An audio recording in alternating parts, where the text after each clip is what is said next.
오늘 하나님의 나라 비유 두 번째 비유입니다. 포도주 부대 비유를 같이 한번 살펴보겠습니다.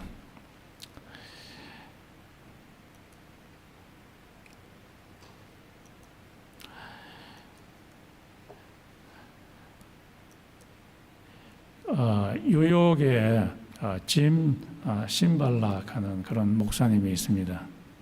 이 목사님이 하루는 카페에 들려가지고 신문 한 기사를 읽고 있었습니다. 그것은 먼데이였습니다. 그 기사 내용은 이러합니다. 파키스탄의 고즈라라고 하는 그 지역에 한 결혼식이 있었습니다. 교회에서 남녀 커플이 결혼식을 하는데 결혼식 예식이 마칠 때 교회 예배당에 있던 그 교회 교인들이 색종이를 많이 잘라가지고 그 신랑과 신부가 이 통로를 지나갈 때 확 뿌려줬습니다.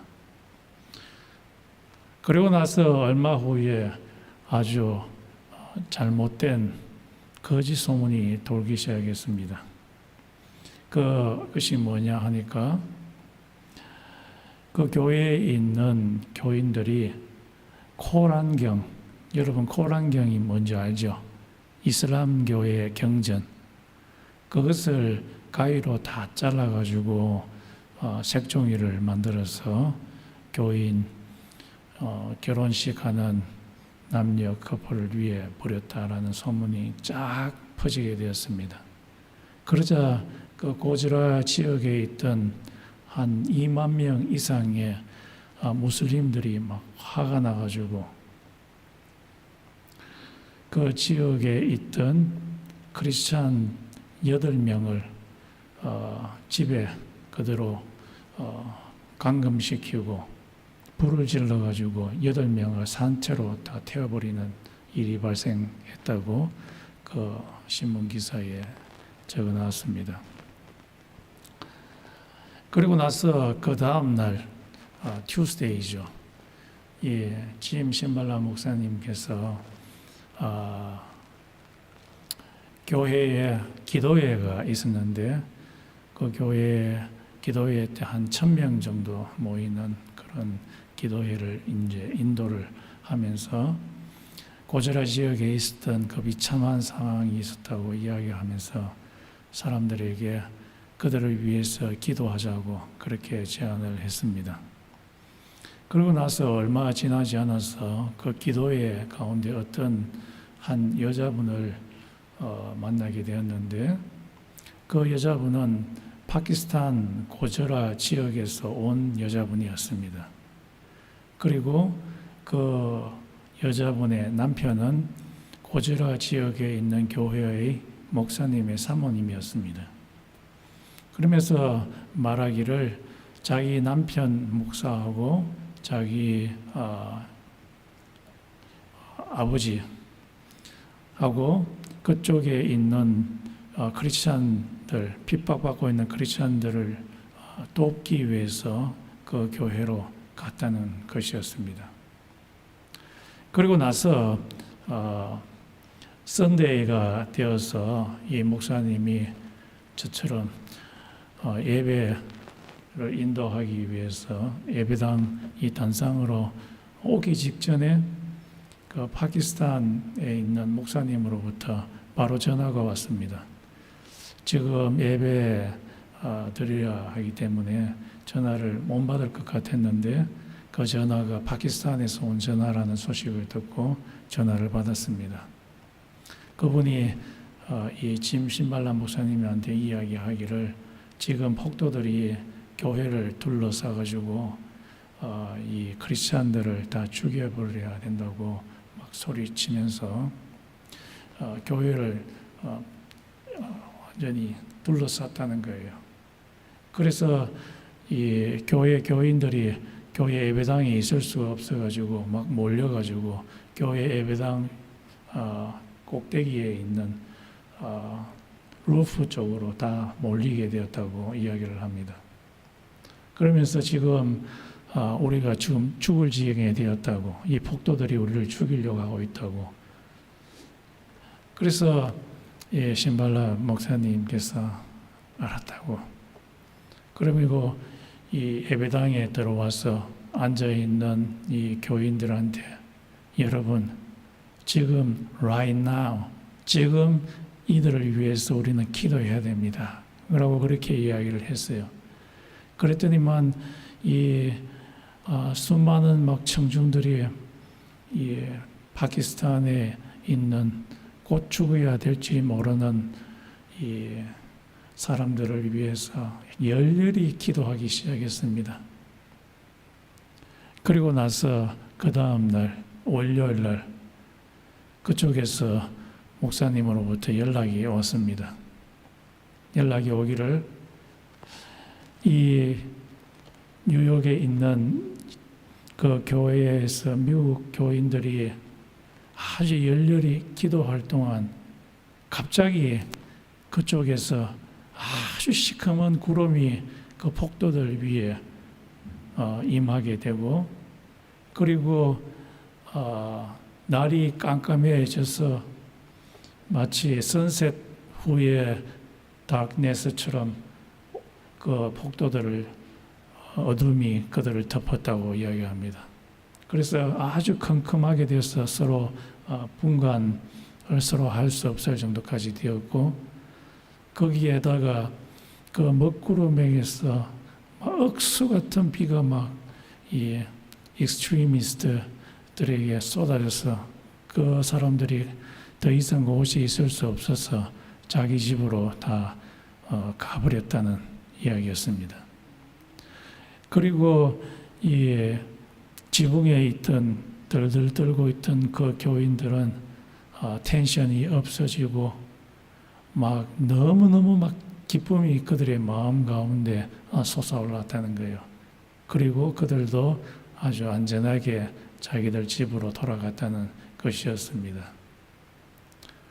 이 교인들이 기도할 때에 성령께서 역사하셔서 이 폭도들 위에 먹구름을 보내시고 또 억수 같은 비를 내리게 하셔서 그들을 교회 예배당에서 벗어나게 하시고, 또 이 예배당에 있었던 그 교인들의 마음에 큰 기쁨을 이 성령님께서 주셨던 것입니다.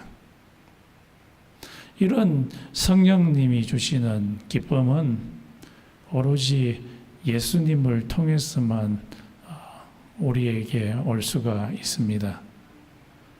이 성령님을 통한 기쁨은 오늘 본문에서 나오는 유대교를 통해서는 오지 않는다.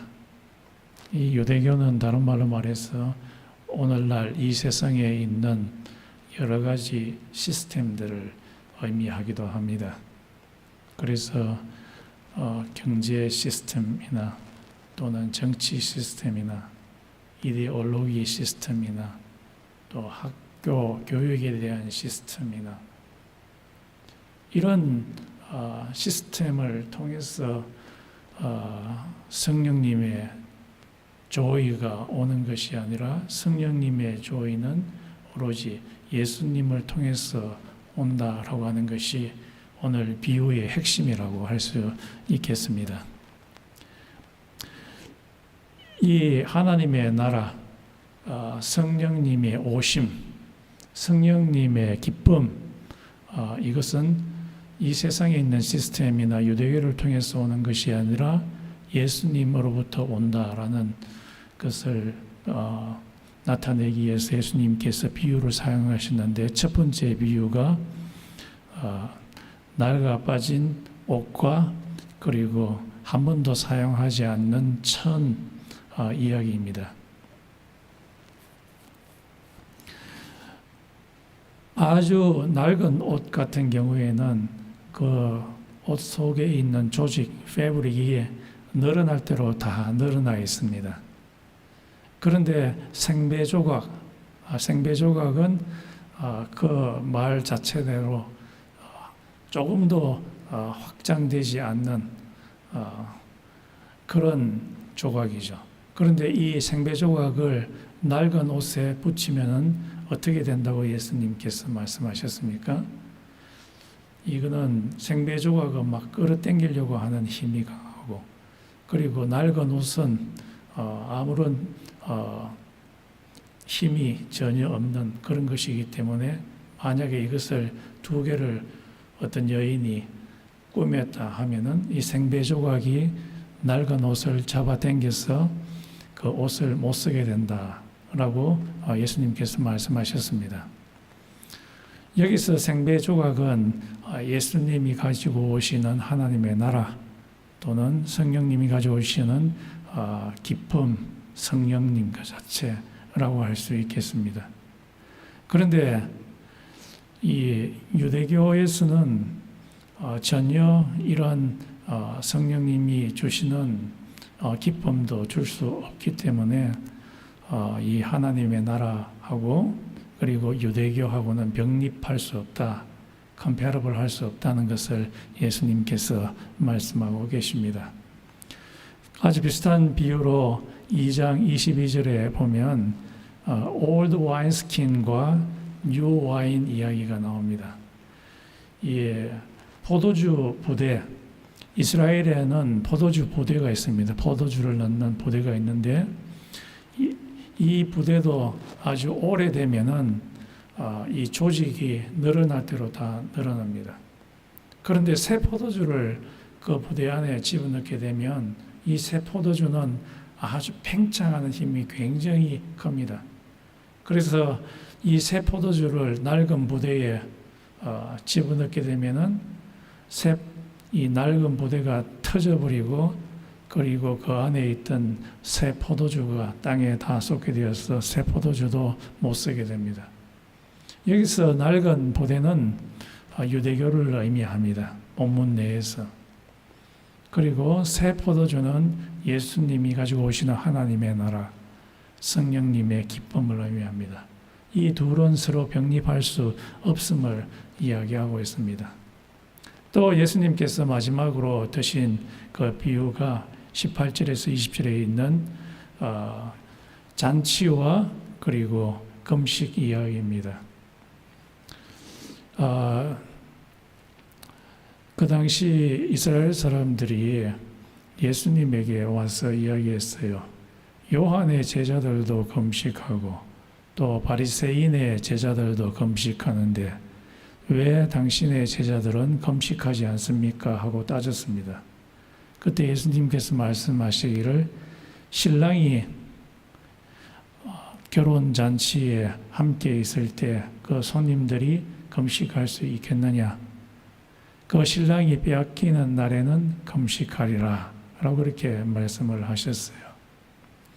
이 예수님의 말씀은 무엇을 의미하느냐 하면은 여기서 신랑은 바로 예수님 자신을 의미합니다. 예수님께서 그의 제자들과 함께 있을 때에는 예수님께서 자주 잔치를 준비하셔가지고 여러 가지 음식들을 사람들한테 주었어요. 그런데 이 예수님께서 조금만 있으면 십자가에 못 박혀서 돌아가시게 됩니다. 3일 동안. 그동안에는 신랑 되시는 예수님이 없어지기 때문에 예수님의 제자들이 금식하게 될 거다라고 말씀하시는 겁니다. 예수님께서는 자주 잔치를 벌였어요. 그리고 죄인들을 초청을 하셨어요. 왜 죄인들을 초청했느냐 하니까 이 사람들은 다른 기댈 데가 있는 곳이 없었기 때문이었습니다. 예수님께서는 권력 있고 돈 많은 자들을 그들만 초청하신 것이 아닙니다. 아주 없는 자들, 권력도 없고 여러 가지 기댈 데가 없는 사람들을 초대하시고 그들과 함께 음식을 같이 나누었는데 그 음식을 나누는 그 의미가 뭐냐 하니까 예수님께서 장차 하늘에서 큰 잔치를 언젠가 베풀 건데 이것을 하늘의 잔치라고 합니다. 그때 초대받았는 이 사람들을 하나님을 그들의 아빠로 부르게 하고 그 하늘나라의 잔치에 잔치상을 먹게 하겠다라는 그런 의미였습니다. 그래서 이 예수님의 잔치에 들어온 사람들은 구원을 받게 되고 결국에는 빌립보서 3장에 있는 말씀처럼 우리의 몸이 예수님의 몸처럼 부활체가 됩니다. 이 부활체는 전혀 소모가 되지 아니하는, 없어지지 아니하는 그런 몸입니다. 이 세상에 있는 모든 자원들은 조금 있으면 사라지게 되어 있습니다. 이 세상에 있는 모든 사람들은 하나 누구도 제외 없이 병들고 몸이 점점 쇠약해서 죽게 됩니다. 그래서 이 세상에 있는 재물이나 이 세상에 있는 권력으로서 우리의 몸을 영원히 사는 그 몸으로 만들 수는 없습니다. 왜냐하면 이것은 제한되어 있는 자원이기 때문입니다. 그런데 예수님께서 잔치상을 통해서 약속하신 것은 장차 내가 너희에게 병들지 아니하고 영원히 사는 영생을 너희에게 줄 거다. 즉 예수님의 몸과 같은 그런 몸을 너희에게 줄 거다. 라고 좀 약속하시는 그 의미가 바로 잔치를 베푸시는 그 의미입니다. 이런 의미가 요한복음 2장에도 등장하는데 가나의 혼인잔치입니다. 가나라는 지역에 혼인잔치가 벌어지는데 갑자기 포도주가 다 떨어졌습니다. 포도주가 다 떨어졌다는 말은 흥이 다 떨어졌다는 거죠. 잔치에는 술이 있어야 되고 그리고 술을 마심으로 기쁨이 있어야 되는데 잔치가 다 떨어졌다. 술이 다 떨어졌다. 예수님의 어머니 마리아가 예수님에게 지금 술이 다 떨어졌다야 하니까 예수님께서 말씀하시기를 그곳에 결례를 위한 물통, 영어로 말하면은 water jar for the Jewish rite of purification.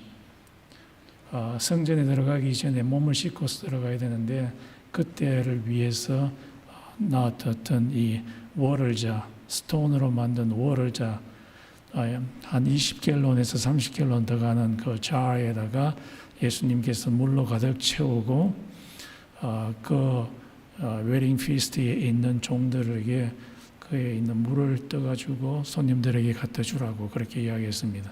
그랬더니만 그 워터 자에서 나온 그 물이 최상급 finest 와인으로 변하는 역사가 일어나게 되었습니다. 이것이 의미하는 바가 뭐냐 하니까 결례를 위한 워터 자, 그것은 유대교를 의미합니다. 성전에 들어갈 때 사용하는 그 워터 자, 이 유대교에서는 마치 술이 다 떨어져 있는 흥이 다 떨어진 즐거움, 홀리 스피릿의 즐거움이라고는 전혀 없는 것이 바로 유대교에 해당된다. 이건 다른 말로 말해서 이 세상에 있는 시스템들, 이 세상에 있는 어떤 시스템들도 마치 이 유대교와 같이 술이 다 떨어진 그와 같다. 그러나 예수님께 속한 자는 마치 최상급의 포도주로 변한 그 포도주와 같이 사람에게 기쁨을 주는 것이 바로 예수님이 주시는 성령의 기쁨이고 바로 하나님의 나라다라고 이야기하는 것입니다. 그것이 또한 이와 비슷한 그 장면이 요한복음 4장에도 나옵니다. 예수님께서 사마리아 땅에 있는 수가락 하는 지역에 들어가게 되었는데 그곳에 한 우물이 있었어요. 예수님께서 목이 말라가지고 그 우물 옆에 있었는데 한 12시 정도 됐는데 막 날씨는 밖에는 엄청 덥죠. 그런데 한 여인이 물을 길러러 옵니다. 예수님께서 그녀에게 말합니다. 나한테 물 한 잔 달라. 그러니까 이 여인이 아주 이상하게 생각합니다. 유대인의 남자가 특히 사마리아 여자에게 말을 거는 것은 그 당시에 있을 수 없는 일이었기 때문이었습니다. 그러면서 예수님께서 물 한 잔 달라 하니까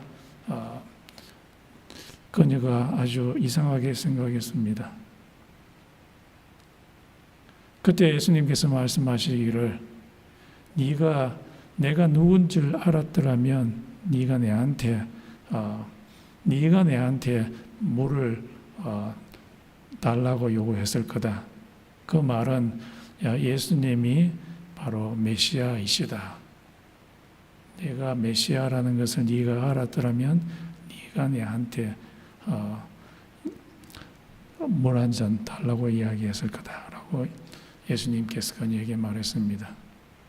예수님께서 그녀에게 말한 그 물은 living water, 살아있는 물, 생수, 다른 말로 말해서 성령, Holy Spirit을 의미합니다. 예수님께서 그녀에게 말하기를 내가 너에게 주는 그 물을 마시면 네 속에서 영생하도록 솟아나는 샘물이 될 것이다. 내가 너에게 주는 성령을 너에게 주면 너는 네 속에 그 기쁨이 막 샘물이 올라오는 것처럼 그렇게 기뻐하게 될 거다. 그렇게 말씀하셨습니다. 그러면서 예수님께서 말씀하시기를 이제 조금만 있으면 너희들이 성령으로 예배드릴 것이다. 예루살렘에 있는 성전에서도 아니고 사마리아에 있는 성전에서도 아니라 바로 내가 너희에게 주는 성령으로 너희가 예배하게 될 거다. 그렇게 이야기를 했습니다. 예루살렘에 있는 성전, 사마리아에 있는 성전, 이것은 다 유대교를 의미합니다. 이 세상에 있는 시스템을 의미합니다. 이것으로 예배드리는 것이 아니라 예배드리는 자는 성령으로 예배드릴 것이다.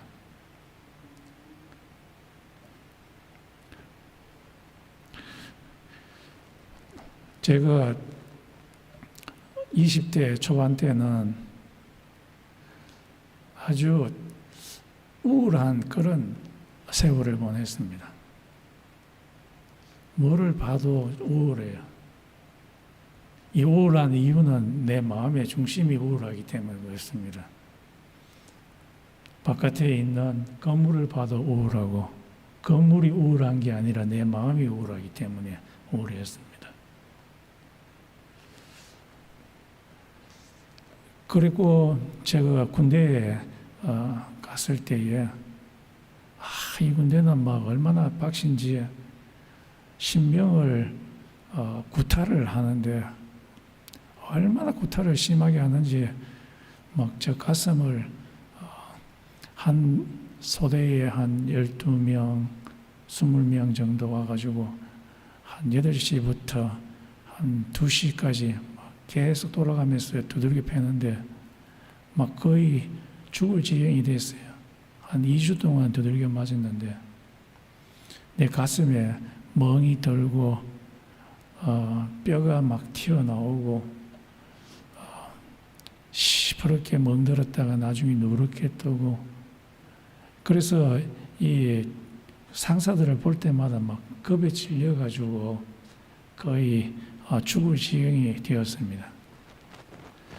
그러던 중 제가 금촌에서 온 한 여자 전도사님을 에스코트해서 대승동 교회로 데리고 갔습니다. 저도 그 예배당 최고 뒤에 앉아서 예배를 드리게 됐는데요. 이 여자 전도사님이 기도를 하는데 방언으로 기도를 해요. 나는 방언이라는 것은 그때 처음 들었어요. 참 이상한 기도구나. 그렇게 생각하고 그 여자 전도사님 예배 마치고 다시 에스코트에서 임진각을 통해서 다시 내려다 주시고, 그리고 그 다음 중각에서 고향 교회에 제가 내려가서 오프를 받아서 내려갔습니다. 그 교회에 기도회가 있어가지고 제가 들어갔는데 청년들이 몇 명이 있어요. 돌아가면서 기도를 하는데 제 기도 차례가 됐는데 기도하는데 갑자기 막 혀가 꼬이기 시작을 합니다. 그러면서 방언 기도가 나오는데 그 여자 전도사님이 했던 그 기도하고 똑같은 기도가 막 나오기 시작합니다. 막 이상해가지고 나는 막 멈추려고 막 하는데도 이게 기도가 멈춰지지 않아요. 3일 동안 계속해서 막 나오는 거예요.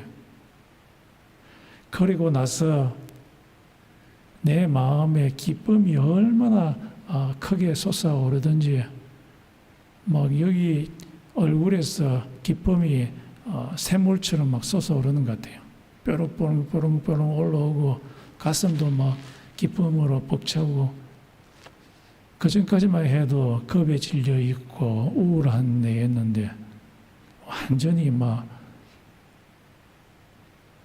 반대의 모습이 내 속에서 일어났던 것이었습니다. 그렇게 기쁨이 솟아오를 수 있었던 그 이유는 이 세상에 있는 어떤 시스템이나 어떤 진급이나 뭐 이런 것 때문에 솟아오른 게 아니라 성령님께서 내 마음 가운데 찾아오시고 자극하시고 하셨기 때문에 내 마음속에 기쁨이 솟아올랐던 것이었습니다. 똑같은 맥락이죠. 예수님께서 말씀하시기를 바로 아무것도 사용하지 않는 그 천하고 낡은 옷하고 함께 갈 수 없다고 말씀하시지 않았습니까? 이 세상에 있는 돈, 권력, 어떤 시스템, 그것으로 기쁨이 오는 것이 아니라 사람들은 그것이 내가 일단 확보를 하게 되면 자기는 구원이 확보되었다라고 그렇게 생각을 하지만은, 그러나 이것들이 마음을 변화시켜 가지고 기쁨을 주는 것은 이 세상 시스템은 아무것도 없습니다. 오로지 줄 수 있는 것은 예수님입니다. 그래서 우리들이 해야 할 일은 이 예수님을 의지하는 겁니다. 예수님을 의지하게 될 때에 예수님께서 우리로 하여금 하나님을 아파라 부르게 하고 하나님의 나라, 그리고 썩지 아니하고 죽지 아니하는 그 예수님의 몸과 같은 몸을 우리에게 주는 것입니다.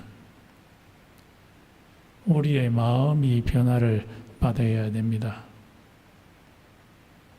김진홍도 마찬가지였습니다. 1971년도에 스데모니 형문소에 겨울에 수감이 되었는데요. 그때 얼마나 추운 겨울이었는지 모른다고 합니다. 그때 겨울은 요즘의 겨울보다도 훨씬 더 추웠다고 이야기하네요. 그리고 그 발은 동상이 걸려가지고 아주 시퍼렇게 되어 있는 그런 상태였습니다. 그리고 그 형무소에는 난방 시스템이 전혀 되어 있지 아니어가지고 그리고 그 감옥소는 콘크리트로 되어 있는 한 1평도 안 되는 작은 독방이었는데 앉아 있어도 춥고 걸어도 춥고 뛰어도 춥고 추워서 완전히 미칠 지경이 되었습니다. 그래서 이 추위를 어떻게 이겨낼까 생각을 하다가 아차, 그렇지. 성경 속에 있는 불자를 찾자. fire. 성경에서 나오는 fire. 그 불자를 찾으면 불에다가 손을 좀 녹일 수 있지 않을까라고 생각하고 성경을 뒤지다가 불자를 처음으로 찾은 곳이 모세가 하나님을 만나는 불붙은 떨기나무, 그 불자를 찾았어요. 그러고 나서 또 불자를 찾기 위해서 구약 성경을 넘고는데 엘리야의 불, 갈멜산에서 바알 선지자와 아세라 선지자와 대결해서 싸울 때 그 갈멜산 위에, 제단 위에 누가 진짜 하나님이냐, 여호와 하나님이 진짜 하나님이냐, 아니면은 바알 신이 진짜 하나님이냐, 그렇게 이야기를 하면서 그 제단 위에 불이 떨어지는 신이 진짜 하나님이다. 엘리야가 기도할 때에 하늘에서 불이 쫙 내려가지고 엘리야가 놓았던 그 제단 위에 불이 팍 붙었어요. 그 불. 그러면서 점점 가다가 사도행전 2장에 예수님의 제자들이 마가의 다락방에서 120문도가 모여서 함께 기도할 때에 웅웅거리는 그런 소리도 나면서, 그리고 불의 혀와 같은 그런 불꽃이 이 120명의 머리 위에 전부 다 임하는 그 모습이 그 모습을 성경을 통해서 그가 보게 되었습니다. 그 불을 보자마자 갑자기 그 감옥이 따뜻해지게 되었습니다. 자기 몸도 뜨끈뜨끈해지는 거예요. 이게 이상하다 싶어가지고 벽에 가서 손을 대어봤더니 벽이 뜨끈뜨끈한 거예요. 이상하다. 바닥이 뜨끈뜨끈한가 싶어서 바닥을 대었더니만도 바닥도 뜨끈뜨끈한 거예요. 그리고 나서 성령님께서 마치 파도처럼 자기의 이 가슴으로 몰려왔습니다. 쫙 오는데 막 기쁨이, 하나님의 은혜가 가슴에 쫙 밀려오는데 막 이 가슴이 터질 것 같더래요. 그러고 나서 한번 지나가고 나면 또 이 하나님의 은혜와 이 성령의 기쁨과 평강의 그 파도가 자기 가슴을 쫙 몰려오는데 얼마나 막 가슴이 터질 것 같아서 하나님의 이름을 자기 목소리를 다해서 찬양을 하게 되었다고 합니다. 이 성령의 기쁨과 이 성령의 평강, 이 성령의 은혜가 이 세상에 있는 유대교와 같은 시스템을 통해서 옵니까? 이 하나님의 은혜, 이것은 예수님을 통해서만 오는 겁니다.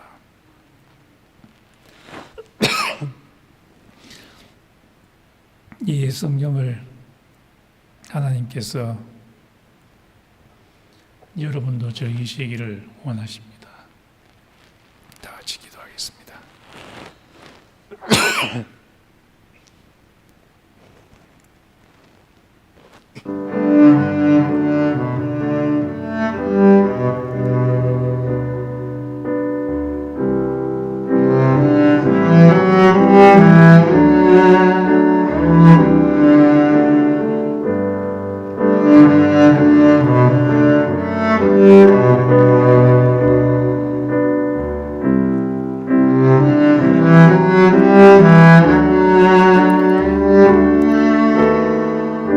바울이 말씀하셨습니다.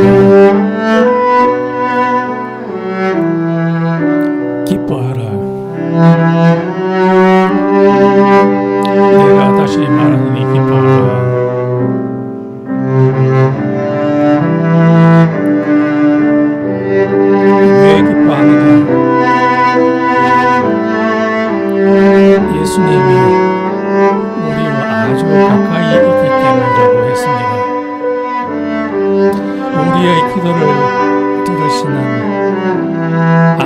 가까이 계시는 예수님께서 우리에게 우리가 간구하게 될 때에